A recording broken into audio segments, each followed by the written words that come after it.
We're excited to announce that our very own podcasting platform, Zencastr, has become a new sponsor to the show. Check out the podcast's discount link in our show notes and stay tuned for why we love using Zen for the podcast. You're listening to the Archaeology Podcast Network. Hello and welcome to the Archaeotech Podcast, episode 120. I'm your host, Chris Webster, with my co-host, Paul Zimmerman. Today we discuss the new DJI Mavic Mini and all things drones for 2019. Let's get to it. All right, welcome to the show, everyone, and welcome, Paul. How you doing, man? I'm doing pretty good. How are you doing this holiday season? Not too bad, not too bad. So just so everybody knows, we're recording this on New Year's Eve. So you're in the future, I know, in 2020, and we are way back here in 2019. So magic. Yeah, I know, right? Let's talk about math for a second, since this is a tech podcast. I see all these haters out there on social media and some news outlets saying that this is not actually the end of the decade because 2020 is the end of the decade. But come on, maybe mathematically from a number line standpoint, that's actually true. But I mean, everybody calls it the 20s, the 30s, the 40s. So let's just agree to disagree and start the decade at the 20. Yeah. Technically, but everybody does it in a certain way. I've stopped fighting that fight because, you know what, everybody's right. You call it the 20s. And it starts tomorrow. Yeah, I mean, what's the big deal? So I'm down with it. So yeah, it was a lot more fun to fight that when we went from 1999 to 2000. Well, actually, we have one more year. Yeah, never going to win that fight. No. Nice. All right. Well, did you get anything cool and techie for Christmas? The coolest, techiest thing was, so on the Amazon app on my iPhone, if you add something to a wish list or to a list, it automatically goes to your wish list. And so I have a few different lists that I go, and there's an update to a guitar amplifier that's been really highly reviewed. People have seemingly love it. And so I saw it and I put it on the list to put it on the just remember about this later list, and it accidentally went to my wish list, which worked out great for me because my mom got me that amp for Christmas. Nice. So it's a Boss Katana 50 watt Mark II. It's nice. It's one of these new kind of amps that has all sorts of sims, and you can tweak, get all sorts of different sounds out of it, you know, beyond what you'd have in a normal amp. Plus it has a number of built-in effects, and there's a corresponding app that runs on the computer that you can upload different patches to. So it's a lot of fun. I haven't had the chance to play with it much because I've been busy with family, but yeah, wow. Happy accident on my part. How about you? What'd you get from? Well, you know, a lot of times for Christmas when we come out to North Carolina, my wife and I don't spend a lot of money on each other because the trip to North Carolina is expensive enough. However, she did get me, and I'll tell you the story on that in a minute, but she did get me a new carry-on suitcase, which I've needed desperately for a long time. And especially I've got actually 7 trips booked. I was just looking at my American Airlines app. I've got 7 trips booked, which is a total with connections. It's a total of about 24 flights. And, it's just insane with there and back connections. So between business and conferences, between now and the end of April, I'm going to be all over the place. So having a good solid carry-on is good. And so she bought me this one prior to this trip. However, the shipping got delayed. I think it was because of it was either weather or fires in California. I can't remember which one delayed it, but either way it got delayed and it didn't arrive until after we left. So I haven't actually seen it yet, but she showed me the pictures and the listing, and it's a pretty cool hard-sided suitcase. It's a smart suitcase with the Bluetooth tracking and the battery inside. And I had a suitcase with a battery in it last year where the zipper actually broke on it, and I ended up chucking it because it was more expensive to get the zipper replaced than I paid for the suitcase. But the battery was in a really hard place to get the battery out. And as everybody knows, if you have a battery in your suitcase, in your smart suitcase, and you gate check your bag, you have to take that battery out. like that battery can't go into the belly of the airplane. So if you're not keeping it with you, you have to remove the battery. And that thing was such a pain in the ass to remove the battery from. But this one, it just like snaps in, it ejects super easy, and it's got ports on the outside to just plug stuff into. I don't know how big the battery is, but I'm looking forward to it because it's also lightweight. Batteries have gotten lighter because, it doesn't really matter for a carry-on because I'm not checking that bag, but still it's nice to have a little lighter weight on that front. So I guess I'll see what that looks like later on. And I guess my mother-in-law, one of the kind of she always gets us a bunch of little things, and I haven't really played with it. And it's actually the first one I've ever owned, but she got us a Bluetooth controllable selfie stick.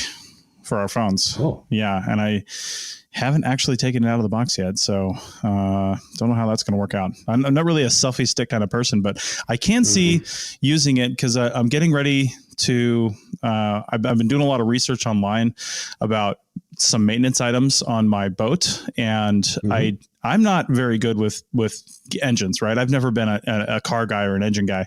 I mean, I can do some basic stuff, but when it really comes down to doing some real maintenance, like I don't know what I'm doing. So I've been looking at a lot of YouTube videos, especially on the Bravo One 7.4 liter Mercruiser, like that I've got, which is basically a Chevy 454. And I've just been looking at videos, and there are shockingly few videos on how to do some of this stuff. So I figure while I'm learning, I might take some videos and help other people that are looking for the same thing and video what I'm doing, and having a stick that'll hold the camera out a little farther. Maybe I could even mount it where my phone can be, watching me do some stuff, and video those might help out. So I might actually use it for that. But I don't know. I wish more people would video what they do, because that's how people learn these days. You go to YouTube and you find a video on what you need to do, whether it's software or physically doing something or learning a new task or something like that. And some things are flooded with videos and some things are not. So it's nice to find stuff when you do, though. It's funny, as you mentioned selfie stick, I've always been pretty dismissive of them. I guess in New York, we have our fair share of tourists walking around and blocking up the sidewalks with them. I'm sure. It would be actually quite a useful tool on a lot of archaeological projects. Yeah. You've got to get like a straight down shot into a trench, for example. You can use it to stand off on the bulk and point that cell camera straight down, and something like that Bluetooth activated one might be extra handy.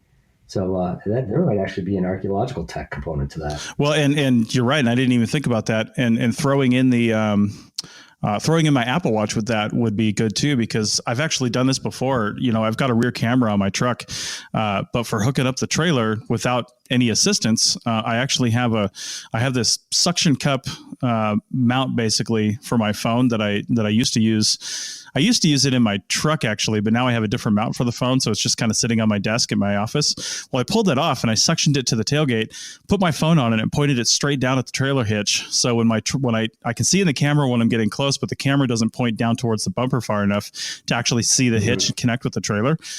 But when I turn the camera app on my phone using my Apple Watch, I can see what's on my phone through my watch. So I'm backing up, looking at my watch and watching myself get closer and closer to the hitch. And then I can line it up exactly. So using that same concept, just using like a selfie stick to get an angle that maybe you're not able to get normally, like you said, but then you still can't see the phone to see if you've got the right angle to begin with. But pairing that with another device that you can actually look through the camera at is actually a pretty sweet idea. So wow. Yeah, that's a cool hack. I didn't think the selfie stick would be my most archaeological tech gadget, but I guess we proved that wrong. Nice. Well, hey, the next thing I've got on the list here, I want to get this out right away because I feel like other people, especially businesses, could be I guess victim. I don't know if that's the right word, but I feel very victimized with my recent eBay experience. I can't remember if I talked about it on the show or not, but I listed my DJI Inspire Pro 1 for sale on eBay back in November, and it sold for a lower price than I wanted to, but it sold to a guy back in Massachusetts. And sent it off to him. And maybe a week after he got it, I saw a return process request come through. And I was like, return? What the hell? And then I went in and looked, and he had a message, and he said he couldn't get the radio to connect to the drone. It was just sitting there flashing these lights, and then the drone would never actually connect to the radio, so he couldn't fly it. And I tried troubleshooting with him through messages. I said, can we call or FaceTime or something so I can see what you're doing?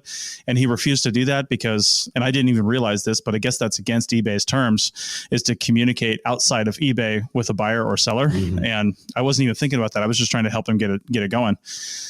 And we went that way for a couple of weeks. We extended the return deadline, and I tried helping him. And it was just, and I was like, listen, dude, I mean, this thing's worked fine for 4 years. It's in a bulletproof case. And he even admitted in messages that the case it couldn't have broken in the case because the case is the best case he's ever seen. And that's how you ship those kind of things. And it's never been out of the case. I mean, we bought that case for it maybe 2 months after getting the drone because the case DJI ships them in is garbage. And then, so we bought this really good case for taking it on planes and stuff like that.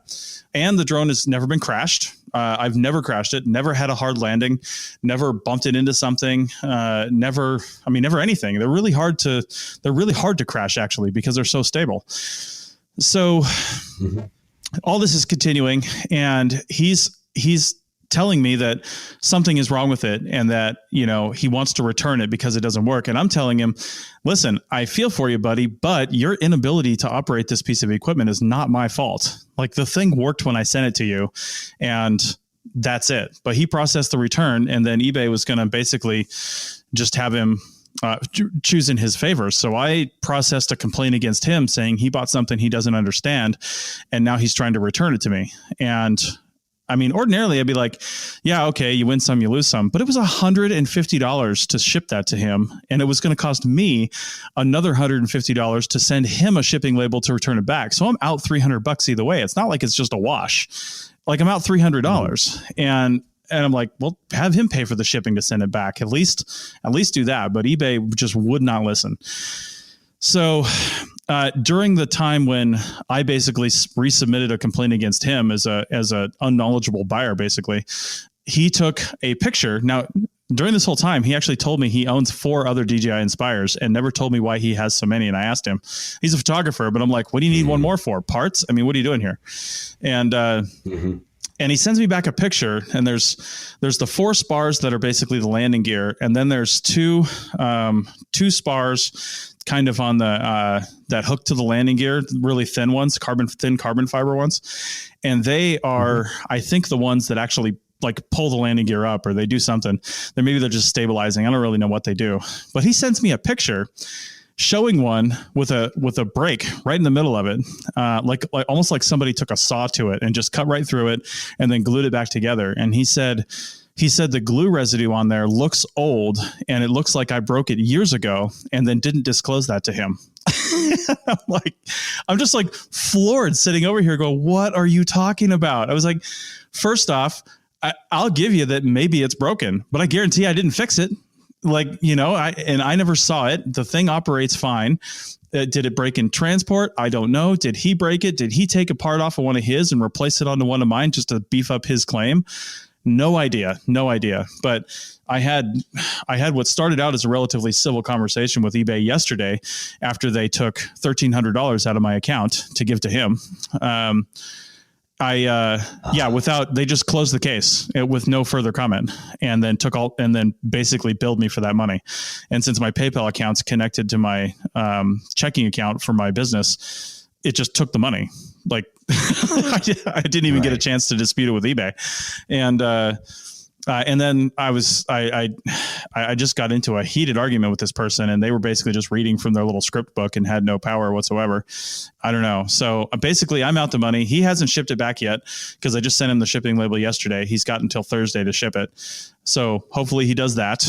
And I get back whatever I get back. And I think my only recourse at this point is to, first off, there's insurance on it from the post office going there and coming back. So if it does come back to me and I can't actually fly it and that spar is broken, I'm just going to make an insurance claim with the post office and see what happens there, because I'm not paying for repairs on this thing. It worked when I sent it to him. But to end this whole discussion here, I'll just say, if you're selling a drone, because people are always upgrading these days, especially as fast as they're coming out with new drones, if you're going to sell an old one, and I don't know if this would work, but anything that'll help beef up your case, because you can't do anything in post as the seller. Like whatever you send them based on your listing is the only leg you have to stand on. You can't submit any other information.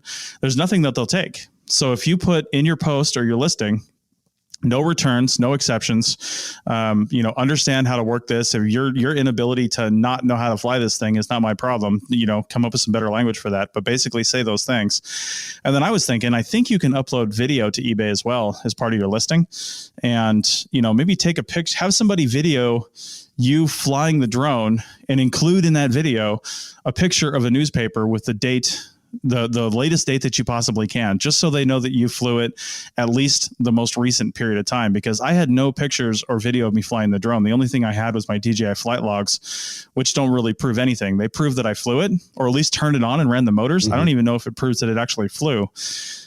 Turn it on, ran the motors for a certain period of time, and then shut it down. That's really all the DJI flight log says. So put in as much information as you can about the quality and condition of the aircraft. Take as many pictures as you possibly can. I mean, I had quite a few pictures, but I didn't have a clear one showing that one tiny spot on that spar, because I mean, who would have thought of that? Right. And then I'm, of course, going to check the serial number when I get it back and see what's happened with it. I mean, I'm fully expecting to get that thing back and turn it up and fly it. I don't know what the heck he was doing wrong, but I've literally never had a problem with that drone. So... And then I have no recourse. eBay said that when I get it back, I can appeal the decision within 30 days. But by then, what am I going to do? I'm not going to ship it back to him and pay to do that. Mm-hmm. So, yeah, wow. It totally sucks. And then he gave me, I haven't sold too many things on eBay. I've bought lots of things, but I've only sold like 2 or 3 things. And he gave me negative feedback. And I was going to reciprocate, and turns out you can't give feedback on the buyer. So you can only give feedback to a seller. And I actually didn't know that. I thought you could get buyer feedback, but I couldn't find anywhere in there where I could feedback to him on that process. So he's basically off scot-free, and he's still blaming me in messages for selling him something that I didn't disclose was broken. And that's just infuriating me. So, yeah. Yeah, that sounds pretty aggravating. Dumb question. I know the answer is going to be yes, but you have the serial number of the one that you sent him, right? Yeah. If he's got others of the same Exactly. Yeah, I definitely have the serial number. Wouldn't that be a kick if you got a different one back? And that's kind of what I was expecting. I do think that he probably swapped out the broken spar with one of the ones on his drones that was actually broken, or maybe he cut it. I don't know. But because he has to send that back broken because he sent a picture of it. So if he doesn't do that, that's clear fraud right there. But so I know I'm going to get it back with a broken spar. I just don't know when it happened or if it's the original one that came on that drone. And I'm not sure how I can tell either. A lot of the nuts and screws and bolts in that thing have Loctite on them, and you can see it. Mm-hmm. But I never even looked to see how that was attached or anything about it. I mean, it would be a hard piece to break too, I think. That's carbon fiber for one thing. It's in an area that would be hard to contact with anything else. You'd almost have to pick up the drone by that piece and like shake it around to break it or something like that. And then carbon fiber doesn't break in a nice clean break either. It splinters. No, it shatters. Yeah. So it looks like it was cut with a saw in the picture that he sent me. And I'm like, this doesn't even make sense. First off, if it did break cleanly like that, and then you tried to glue it back together, that kind of a cylinder glued end to end would never be stable. Unless you maybe put a metal piece inside if it's hollow or something like that. But just thinking about if I actually had broken that, how would I glue that back together? I don't even think it's possible. So anyway. No, if it's a tube, I definitely would have some sort of, some sort of a dowel on the inside, right, or somehow another wrap on the outside to reinforce it. But I would think that the obvious thing would be to replace it outright. Yeah, and that's my point too. I tried telling them that in the message. I was like, listen, even if this was broken and I did fix it a couple years ago, this would never hold. Like, this doesn't even make sense. So, all right, well, let's end that sad experience and come back and talk about new fancy drones on the other side of this break. Sounds good. Chris Webster here for the Archaeology Podcast Network. We strive for high-quality interviews and content so you can find information on any topic in archaeology from around the world. One way we do that is by recording interviews with our hosts and guests located in many parts of the world all at once. We do that through the use of Zencastr. That's Zencastr. Zencastr allows us to record high-quality audio with no stress on the guest. Just send them a link to click on, and that's it. Zencastr does the rest. They even do automatic transcriptions. Check out the link in the show notes for 30% off your first 3 months, or go to zencastr.com and use the code Archaeotech. That's ARCHAEOTECH. Looking to expand your knowledge of X-rays and imaging in the archaeology field? Then check out An Introduction to Paleoradiography, a short online course offering professional training for archaeologists and affiliated disciplines. Created by archaeologist, radiographer, and lecturer James Elliott, the content of this course is based upon his research and teaching experience in higher education. It is approved by the Chartered Institute for Archaeologists as 4 hours of training. That's in the UK, for those of you that don't know. So don't miss out on this exciting opportunity for professional and personal development. For more information on pricing and course structure, visit paleoimaging.com. That's PALEO imaging.com, and look for the link in the show notes to this episode. America. We are endowed by our Creator with certain unalienable rights, life, liberty, and the pursuit of happiness. By honoring your sacred vocation of nursing, you impact your family, your friends, and your community. At Grand Canyon University, our online RN to BSN, MSN, or DNP degree programs allow you to balance online coursework with local in-person clinical, practicum, or immersion hours. Find your purpose at GCU. Private, Christian, affordable. Visit gcu.edu.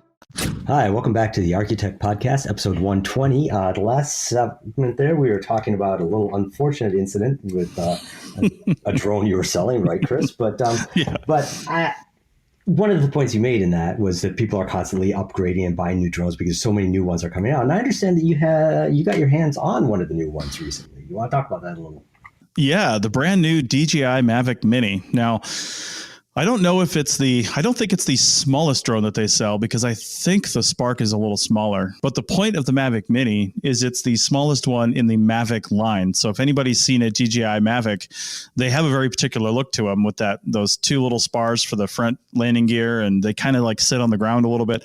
Never really liked that about them. But one thing I do like about the Mavic is you can hand launch it, for one thing. It's pretty easy to do that. And then when you grab it out of the air, when you bring it over to you, if you grab it, since it's so light and small, I could never have done this with the Inspire, but if you grab it by the bottom and then flip it upside down, basically flip it 180, it shuts off the props. And it's a really nice way to grab it and not get your camera dirty or banged up on the ground, because it sits super low to the ground. Unlike my Inspire, which has landing gear and would land well clear of the camera, this one does not. So I've been snatching it out of the air every time and not actually landing it. Mm-hmm. But yeah, it's pretty cool.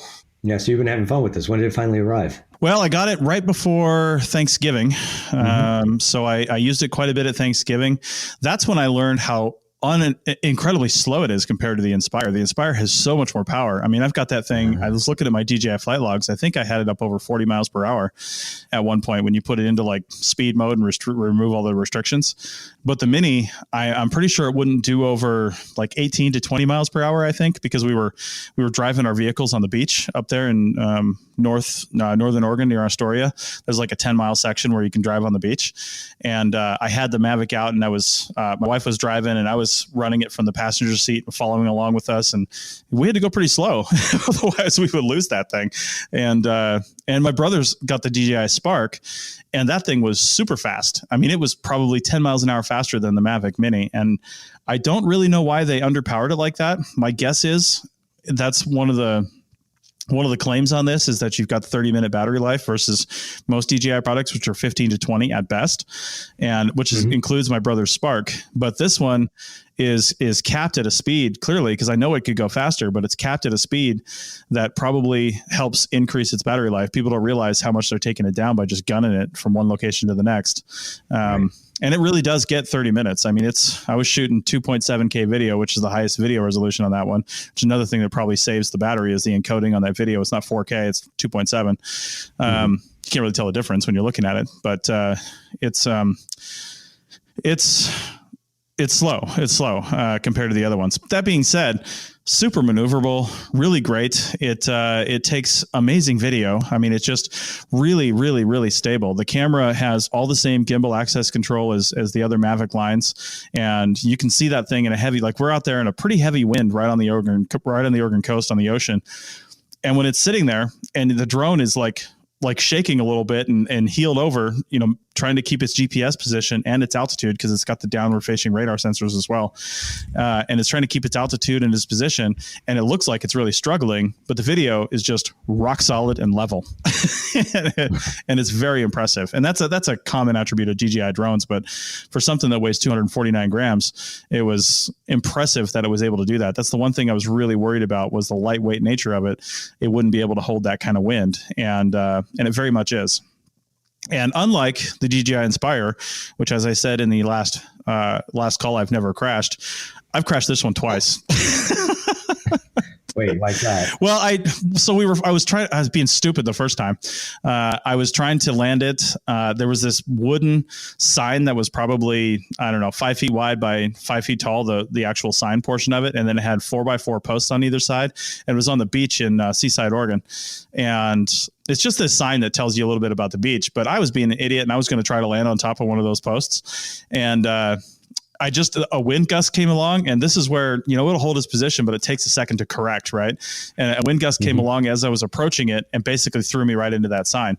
Now, the cool thing is, that was probably 8-10 feet off the ground, and it hit the sign, and I thought, oh, it's done for. It's going to land in the sand. And it kind of bounced off the sign and then corrected itself and went back into a hover and never hit the ground.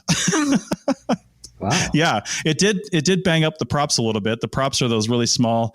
I don't think they're carbon fiber, but they might be. But they're foldable. Yeah, they're the foldable ones. But a couple of them had just some little nicks in the props and some scrapes on them, because it hit that sign and then went kind of top end into the sign and kind of slammed into it when the forward props hit the sign, and then fell backwards and righted itself and went into a hover. Because I let go of the sticks when that happened, because I thought, it's going to, whatever it's going to do. But it just righted itself, went into a hover, and sat at about 6 feet waiting for me to respond. And it was kind of amazing. So the other crash was just a little one, ran into the side of my truck. But again, that's the weight factor of it. You're going to run that thing into more things, because it just doesn't correct quick enough, because it's super light. And if a gust or something hits it, or you get into some kind of ground effect or wall effect or something with those props, and it just sucks itself into an obstacle, which is what props do. It's harder to respond quickly to that, but when it does respond, it does a good job. Cool. Well, I'm glad that escaped without any real damage. Yeah, seems to be still working, and I'm just disclosing that I crashed it on the podcast here to be part of the official record. So in case I sell it. Go back, listen to episode 120. That's right. 6 minutes into the second segment. That's right. I want to continue talking about the Mavic, but I got a quick question for you. I know you have purchased used tech equipment before. I think you bought a total station. What kind of stuff did you look for in the listing to make sure you got something that actually worked? So the total stations I've gotten, I have 3 of them. One of them I bought as government surplus. That one was vouched for as working because it had to get, taken and recalibrated every year or so. And they just realized that they had this very old total station that they didn't want to do that to anymore. And then the other 2 were both, one was listed as broken, not working. And the other one was listed as unknown. They had no way of testing it. That first one that I got, the government surplus one, was supposed to be a Topcon GTS 3B, and it was, but it's a really weird variant model that doesn't have the serial port on it. I have no idea when this was made or how or why, but there was no serial port, which was the one piece I really needed for my testing. So I bought that online. I had no idea that such a thing existed. I went down to Maryland because I was down in Philly. I drove a little farther and picked it up and came back and then puzzled over it for a few months. I bought that broken one specifically for its serial port, hoping that it was going to work, and it did. So I could use that serial port of the broken one on the other one, not as a built-in unit, but as an external thing. So it was kludgy, but it functioned. So I was happy with that. Then the last one was untested, and that one works fine. It's a newer model, but I think it might have been submerged for a bit, and I wouldn't be able to use it in the field, but it for my testing it works. I can shoot points. It reads accurately enough for my purposes right now. But the horizontal motion, if you move it too quickly, it freaks out. Yeah. So that might be something that could get fixed. I've never really cared too much about it. So anyhow, that's a long-winded way of saying that in terms of these total stations, I didn't really care a whole lot if it worked. I've wasted a lot of times because of that. I probably should have spent a little more money up front and gotten something that I knew was good and had all the pieces I wanted, but I didn't. I've sold a number of things. I had a motorcycle that I bought a number of years ago, a 1972 Honda, that I started repairing and could never get it fixed, and then broke apart, and it was sitting in my basement for years. And so I put a listing up on Craigslist and sold it for a couple $100. I got most of my money back on it. But the guy that came down said, I had to see this because it's a classic. And your description of what was wrong with it, what you tried and what didn't, because I just put it all out there on the list. Sure. Hey, this works, this doesn't. I broke this bolt. Yeah. And he knew exactly what he was getting when he got here. And he looked it over and said, yeah, that's exactly what you wrote. And so he was happy to pay for it. And then he sent me a text last year showing how he was blasting that old motorcycle around in the woods up near Chatham, New York.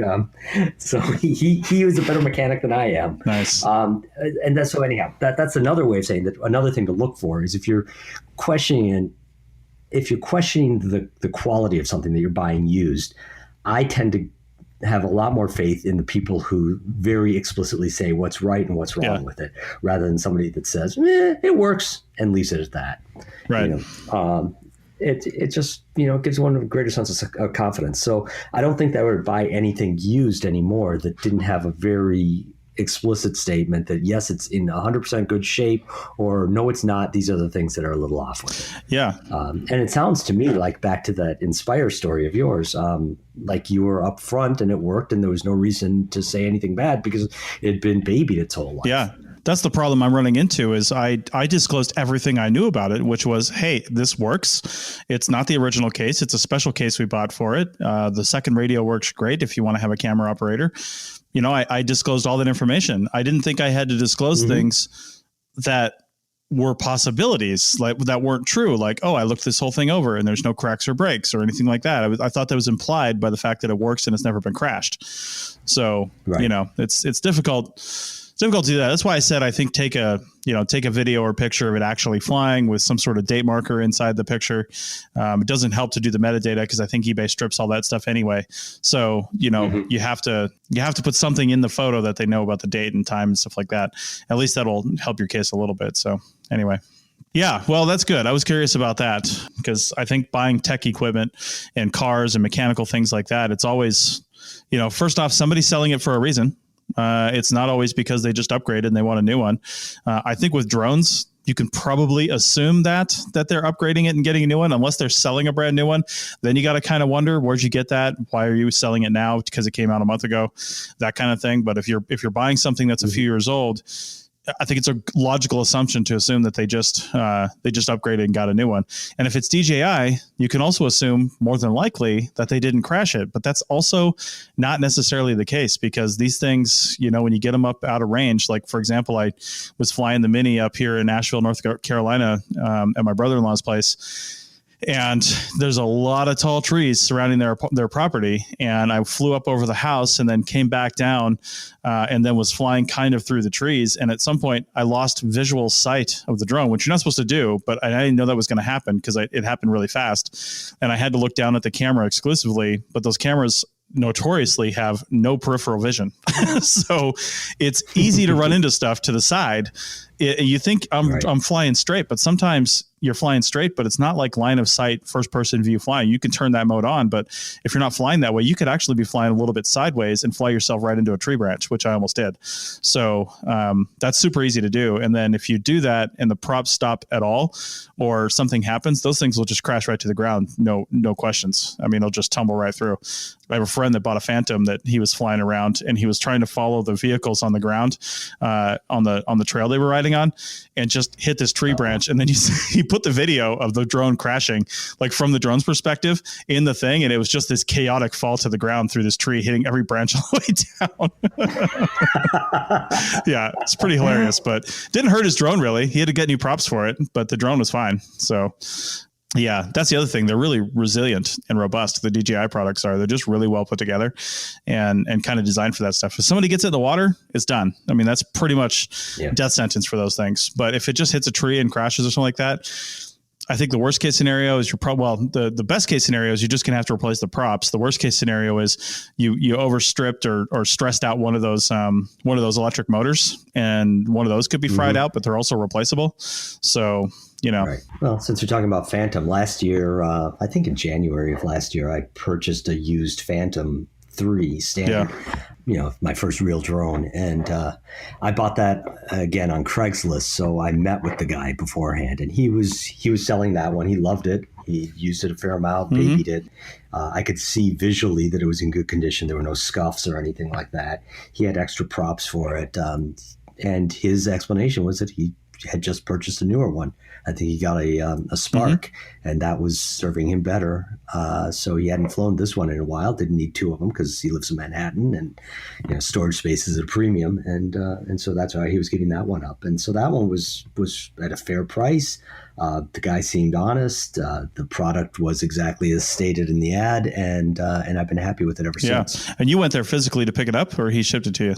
Yeah, I went there physically. Yeah, that helps too, I think. I went to Midtown where he was living and talked with him for a bit, and he explained a few things about how to power it on, and a few of the things that aren't necessarily the most obvious until after you've read the instruction manual.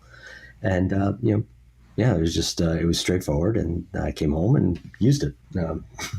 No problem. But again, that's a different situation entirely than eBay. Yeah. And I think going there and picking it up and having them fly it or something like that is definitely something you should do. And that's another thing about selling on eBay is you don't get to say no, right? Like if somebody buys it, like they bought it, and they typically pay for it right away on eBay too. So if you decide not to ship it to them, it's a whole process, and it's really hard to do. And you can't be like, well, this person has, I don't know, negative reviews or something, and I don't want to ship this to them because I think they're just going to be a problem. Then there's nothing you can do about it, which I don't like. But I tried selling this on Craigslist, and I think just the local market didn't need it, or whoever needed a drone in Reno, they just weren't looking for a DJI Inspire. I had it on Craigslist for months, and it never even got any hits on it. So, Craigslist is kind of hit and miss too, but who knows?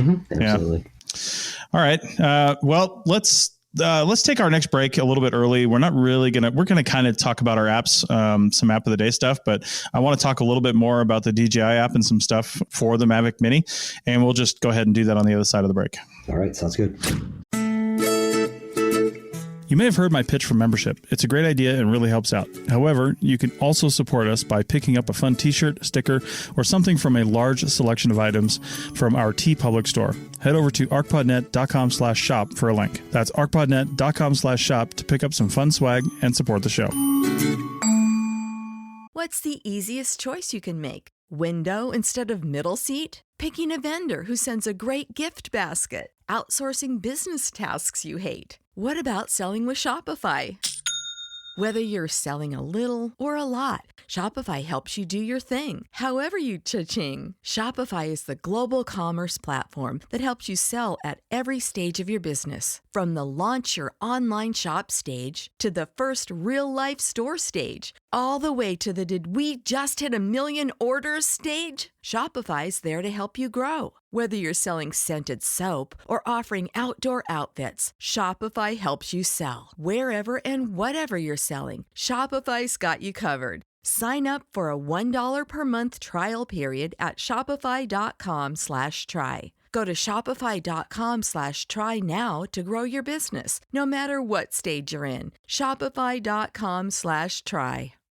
All right, welcome back to episode 120 of the Archaeotech podcast. And we are going to talk about some stuff in the App of the Day segment, but I want to continue talking real quick about the DJI Mavic Mini and talk about some of the stuff associated with the brand new app you have to download for that DJI product. Now, I have 3. I almost deleted the old one when I'm glad I didn't, because I don't know if you can even download it anymore, but I have 3 DJI apps on my phone and tablet right now.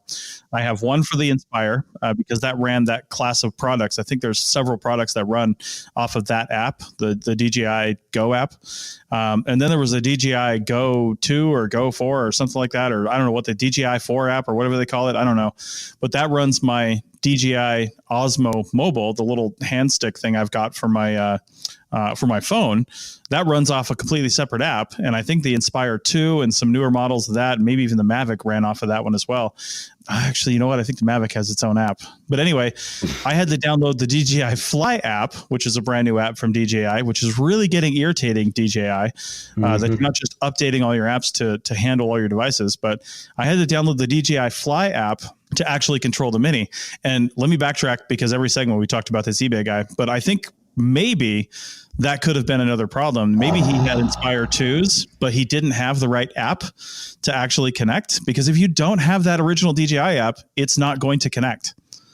So that's something I need to put in the listing too, because I didn't put that in the listing.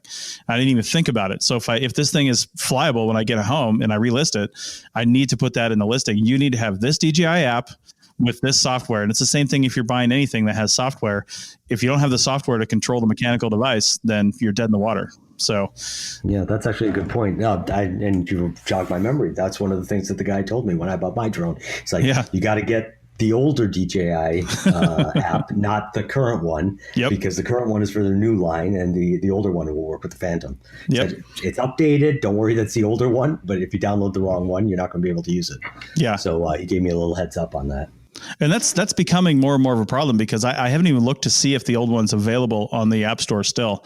And, we're talking, the Inspire 1 was replaced by the Inspire 2, I think 2 years ago, give or take. And still supporting that old app is something that DJI is probably not in the interest of doing, because they want people to buy the new devices anyway. So if you don't have it, you don't have it. I might have to include an iPad, one of my old iPad minis that has that app on it with the sale of the drone, just so they have something to control it with, bump up the price a little bit or something. Well, so far they're still downloadable, I believe, on the App Store. Are they? Yeah. Well, that's good. So anyway, back to the Mavic Mini. So the Mavic Mini is not a professional grade drone, and you can tell by looking at the app. There's just some things that it doesn't do. It doesn't have a lot of functionality with controlling the camera like the Inspire. I can control everything about that camera, but then it was a Zenmuse X5, really awesome camera. But you can control the exposure and the lighting and stuff like that. But when it comes down to fine-tune control of like a normal SLR camera, you just don't have that control via this app anyway. Now, I haven't tried hooking the Mini to one of the other apps I have that I used to control the Inspire with, like Autopilot or something like that, which we have talked about on the show. I've only used the DJI Fly app, they call it. But some things it does do that DJI owners might be familiar with. There's some intelligent flight modes where you can have it, spiral out and take an image and then come back to it's like kind of spirals and climbs, and you can determine what the radius of the spiral is. It'll do like the launch mode or fly mode or something, where it just basically sits in front of you and you highlight on the screen the subject that you want it to lock on, and then it locks on faces or an object or something like that, and then it'll quickly go backwards and out and just kind of do this expanding shot, which is pretty cool. And there's a few other shots that it does, but the fact that you can draw on the screen and select a target and then have it operate based on that target is cool, but it irritates me, and it might just be my own knowledge because I haven't found this and I haven't really researched it online too much yet. But I wish I had the follow me mode, because I know other DJI devices have that, where you basically just circle an object and it locks on like a vehicle or something like that. And then it will just follow at the distance and altitude that you select. It'll still run into trees and stuff, so you got to be careful with that, but it'll just follow along, locked in on that object. And I couldn't find that functionality within the app. Now it might be there because I haven't really dug too hard, but it's also not obvious if it is there. So it's not in the intelligent flight modes as a thing. You can't do it just regular on the screen there. And otherwise it's not super obvious. The controller is pretty nice. It's super basic. You have to hook in your own phone. There's no screen on it like most DJI. I don't think any DJI controller has its own screen. But I like the way that the phone hooks on down on the bottom. You can't really use a tablet with this unless it's like a 7-inch tablet, maybe. But my phone hooks on nicely. It comes with a whole bunch of different cords to hook in pretty much any type of connector to it. The little the pegs for the controller for the actual what am I trying to say? The sticks unscrew. Yeah, I know. I couldn't come up with it. The sticks unscrew and they tack into the inside of the controller where the phone goes for storage, which is nice because if you bought the box with the Fly More package, they call it comes with a little case for it. You have to take the sticks off for the case to close because it's pretty tight in there. And then the controls on the stick. So it's got normal, 4-channel control based on the controllers. And then it's got a little wheel up on your left index finger that controls the angle of the camera from about 20 degrees up from straight and level all the way to 90 degrees down. So you got quite a bit of functionality in the camera, a little slower than I would like on the camera operation if you go full swing on it.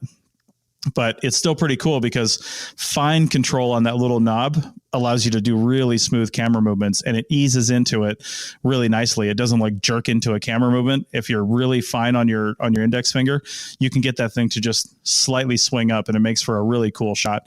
And then it's got only 2 more buttons on it on the outside, one for video, which will basically start and stop video, and the other one will just take a picture, just like a shutter or something like that.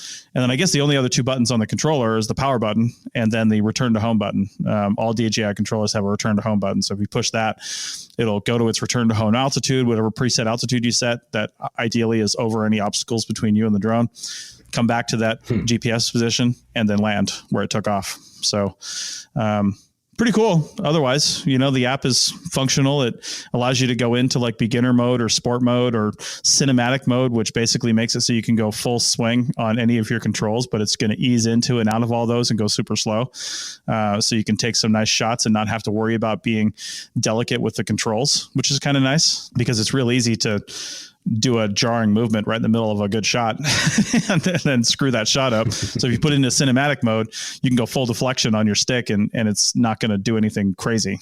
So yeah, otherwise I'm pretty happy with it as a consumer level drone. It's definitely worth it. I would still say it's probably not for kids, young kids. The Fly More package did come with these really well done plastic guards that hook onto the landing gear so you can fly it indoors. I mean, you'll still do some damage with it, but it blocks the propellers from really contacting anything, which is pretty nice. Yeah. So I guess overall, I would highly recommend it for the price. It's $400 without the Fly More package. The Fly More package gets you 2 extra batteries for a total of 3, plus the battery charger that holds all 3 batteries. Not only that, but that battery charger has a USB out on it. So you can actually, and we did that. We've done it a few times on this trip where we used that as a phone charger because we didn't have anything else. And I had the drone with me and we left our batteries here at the house that we normally carry with us on trips. And I was like, well, I've got the drone and my wife's phone was dying. And so she just plugged into that and you turn it on and it uses the drone batteries as to charge up any USB device. So that's a neat little it's a really cool little thing that they added in. It's a very slow charge. I mean, it's not designed for that, but at least it's in a pinch, it works. And I think you get that case and you get those guards. I think those come with the Fly More package. So that's an extra $100, but it's worth the extra $100 for the case and the 2 batteries anyway. So total of 90 minutes of shoot time, which is really solid. It's a solid 90 minutes for $500, basically. That's what you get. Does not come with a micro SD card. You're going to want to get one of those. And my experience tells me, at least with 4K, I don't know if this is overkill with 2.7K video, but you need a high speed micro SD card. I remember I paid $100 for the 64 gig one I have, but that was like 4 years ago. So they're probably cheaper now, but it has to say high speed because it's the encoding of the video to the card. And you'll see the video get like every 4 or 5 seconds. If you don't have a high speed write speed on your card, it'll like jerk a little bit and it'll totally ruin your video if you're shooting in 4K. So yeah, so you definitely need a high speed card. Again, I don't know what speed's required for 2.7, but the one I have is obviously adequate because it was good enough for 4K. So yeah, I think that's all I can say about the... Well, let me ask you another little question related to this and your old Inspire. You use the Inspire for your CRM work, right? A little bit, yeah. Yeah, and would this new Mini be able to replace that for your CRM work? Yes, for some things, and no for other things, because there are certain things both of those drones will do that the other one simply will not. The Inspire is great for, I think, long range, very low. I mean, the DJI Mavic Mini also has about a 2-mile range on it. So that's super cool. You can go long distances, but I don't really think I would trust that thing out of my line of sight for too long. I mean, that's illegal anyway. We won't talk about that, but I don't think I would trust it out of my line of sight just because it is so delicate, right? If anything happens to it, I just, the antenna doesn't seem good enough. I mean, the antenna controlling it is good enough, but the video send back doesn't seem strong enough like it was on the Inspire. So if I'm doing some long range survey or some survey of like many acres or something like that, where I've got the drone basically doing back and forth transects or something, then the Inspire is really ideally suited for that. It's a really great drone for that purpose. Although realistically, a fixed wing drone would be better for that. The downside is the Inspire is not portable. Now, I did see, if you take the camera off the Inspire, put it in its case, and then throw it in your backpack, I did see a video at the Archaeology Film Festival in Oregon last year where somebody basically left the landing gear down on the Inspire. When you leave the landing gear down and you take the camera off, it can bungee strap to the outside of a backpack pretty easily, which I was pretty impressed by.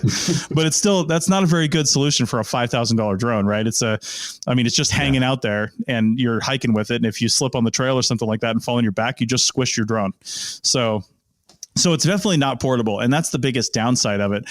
And that's the thing where I think the Mini is really going to come into play for most normal uses, because let's be honest, most people are not doing photogrammetry on structures and things like that.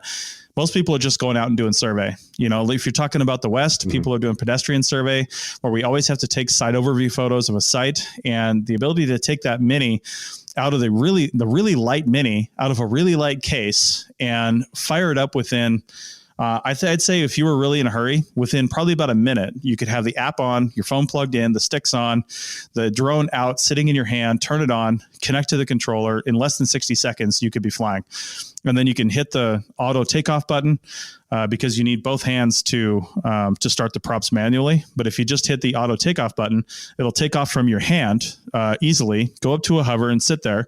You could quickly take your side overviews, and you could land. You could take your side overviews and land probably within 3 minutes. And then you could bring it back, grab it out of the air, flip it upside down, shut the props off, fold it back up, and throw it in your bag before anybody knew you even had it out. In 5 minutes, you could have side overviews that are better than any side overview you could ever take in your life.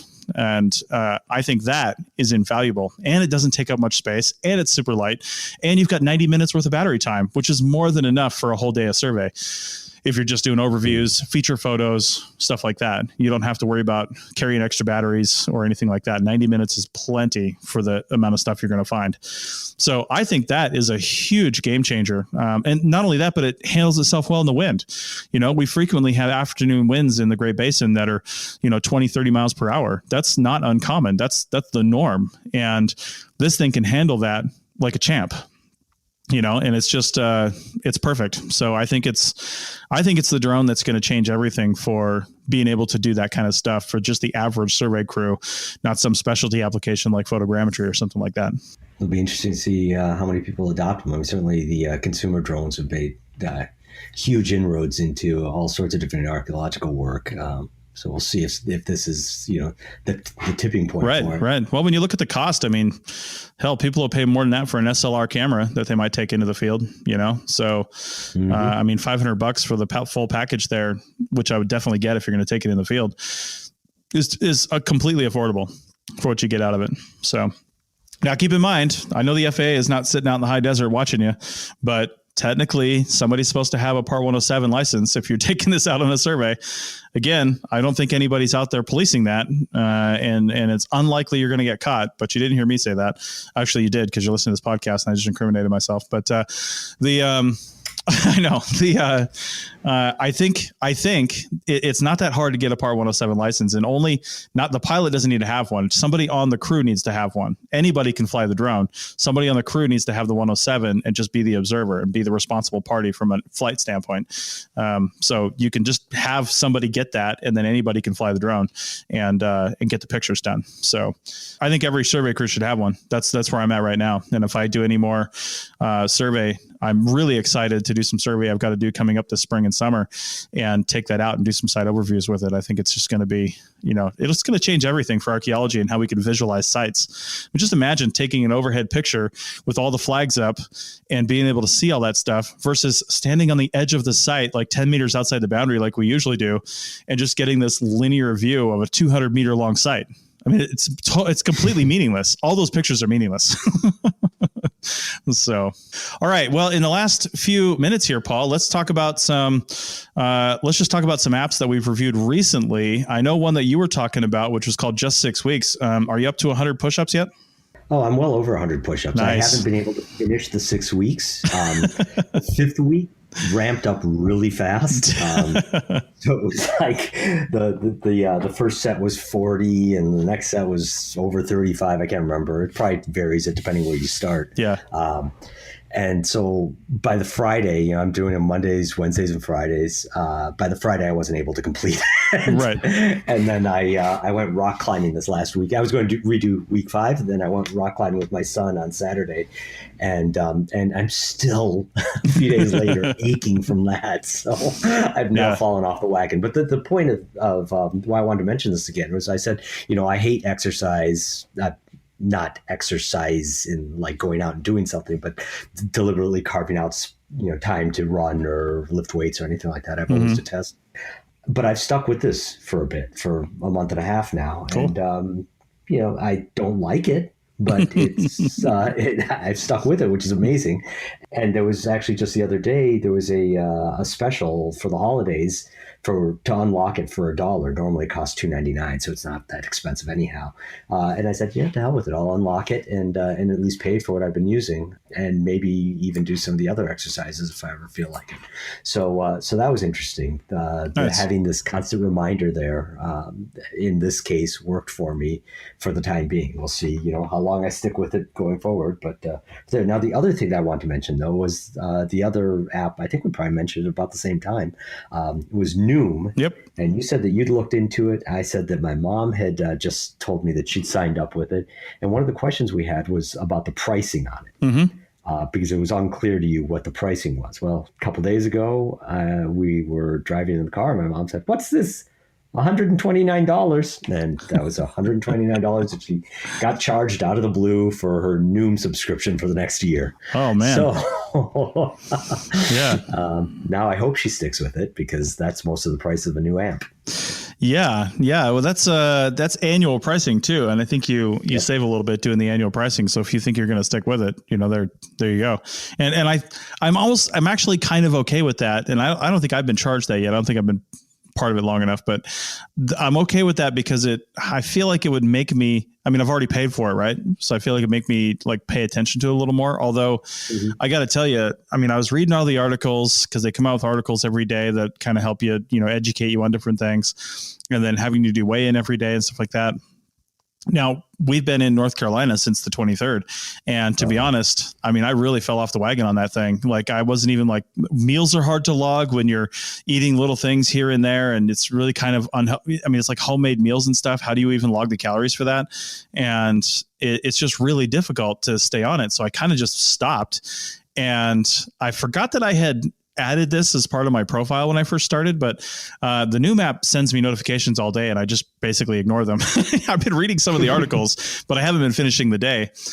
And then I hadn't logged into the app in 3 days, and this was just a couple of days ago. And I got a text message from the person who is my group person, who I wasn't sure was a real human or not. And I'm still kind of on the fence about that, but she sent me a text message that says, "Hey, this is your SOS call." And I noticed, because I signed up for that, and I noticed you haven't logged into the app in 3 days. So we just want to get you encouraged to go back and check it out. And I kind of appreciated that, getting that message that was outside the app. So I still haven't really jumped back in yet wholeheartedly. And I've got to figure out how I'm going to incorporate this into my lifestyle, because when you're home and you work from home and you never leave basically, except for short-term vacations, you can get into a routine, but it's hard for me to get into a routine. I was just looking at my American Airlines app. I've got 7 flights in the next 4 months, or 7 trips in the next 4 months. 4 of them are in January, and I'm going to be gone a lot, coming back and home, and I'm going to be in airports and off into places and having meals that I can't catalog and not being able to weigh in because I'm not bringing a scale with me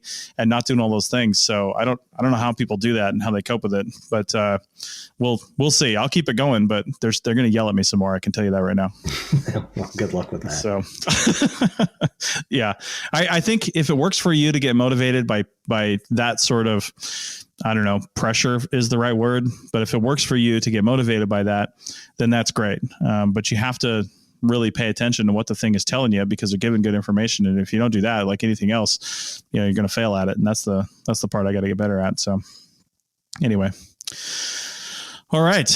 Well, I think that's it for the recordings this year. Even though this is the first release of 2020, this is our last recording of 2019, because we are ringing in the new year here in about 7 hours or something like that. So, yeah. Well, Paul, it's been another good year. Looking forward to continuing this in 2020. We've already got some good interviews lined up for 2020 in the first couple of months, and I think I'll reiterate the call for check the show notes for our contact info, and also there's a link to schedule your own interview right there. It asks you all the questions that we would need to know to get that interview going, but use that to schedule, and let's talk about what you're doing. You might not think you're doing anything interesting that anybody wants to hear about, but I guarantee you are, especially coming up into conference season. If you're giving a paper at the SAAs or at the SHAs, which are in progress as you're listening to this podcast, if you're listening to it in real time, and I'm in Boston, so find me in the tech room. If you happen to be listening to this while you're walking to the conference or something, come find me at the Wild Note booth. But it's conference season now, so let's talk about your paper. Let's talk about the data analysis that you did, the technology that you used. Everybody uses technology in some way on their projects, so let's talk about it on the podcast, and so other people can learn from it. Yeah, and even though we talk drone heavy very frequently, like this entire episode, we're really fans of all sorts of different kinds of technology, including technologies that we can barely even pronounce sometimes, sure. like in some of our recent interviews. And it's fascinating information for us. And if it's fascinating for us, I'm hoping it is for other people out there. So, if you're doing this work, get it out there. We'll be happy to help you get it out there, because, I'm not going to speak for you, Chris, but for me, it's always a really fun learning experience. Oh, that's one of the best things about this show, and one of the reasons why I wanted it to exist when we started it 5 years ago. And I was happy to help take it over when the other hosts had to move on, because I really love learning about things that we don't know about. I've actually told several people that I could see their eyes glossing over because they weren't professionals in this field, but I've told them about the oxygen isotope analysis stuff we talked about in one of the last episodes. And like I said, I don't know if they're getting anything out of it, but I was so fascinated by that whole topic that I've, been talking about it ever since. So it's pretty cool stuff. It is. Yeah. All right. Well, again, thanks a lot, Paul. Thanks all the listeners. Share this out when you can, and so other people can learn from it and get a hold of us. And here's to a great Archaeotech 2020. Yeah. Thanks, everybody. Happy New Year.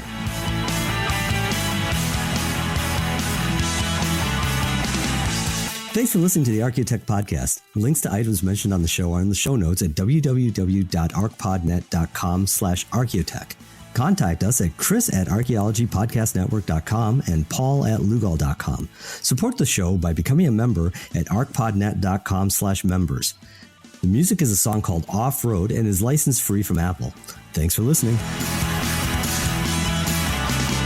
This show is produced and recorded by the Archaeology Podcast Network, Chris Webster and Tristan Boyle, in Reno, Nevada, at the Reno Collective. This has been a presentation of the Archaeology Podcast Network. Visit us on the web for show notes and other podcasts at www.arcpodnet.com. Contact us at chris@archaeologypodcastnetwork.com. Thanks again for listening to this episode and for supporting the Archaeology Podcast Network. If you want these shows to keep going, consider becoming a member for just $7.99 a month. That's cheaper than a venti quad eggnog latte. Go to arcpodnet.com/members for more info. Hey Hey there, entrepreneurs. What's the easiest choice you can make? Outsourcing tasks you hate. What about selling with Shopify? Shopify is the global commerce platform that helps you sell at every stage of your business. From the launch your online shop stage to the first real-life store stage, all the way to the did we just hit 1 million orders stage, Shopify's there to help you grow. Whether you're selling scented soap or outdoor outfits, Shopify helps you sell everywhere. With their all-in-one e-commerce platform and in-person POS system, Shopify's got you covered. Shopify helps turn browsers into buyers with the internet's best converting checkout, 36% better on average. Plus, you can sell more with less effort thanks to Shopify Magic, your AI-powered all-star. I love how Shopify gives you everything you need to take control and take your business to the next level. Sign up for a $1 per month trial period at shopify.com/DAX, all lowercase. Go to shopify.com/DAX now to grow your business, no matter what stage you're in. That's shopify.com/DAX.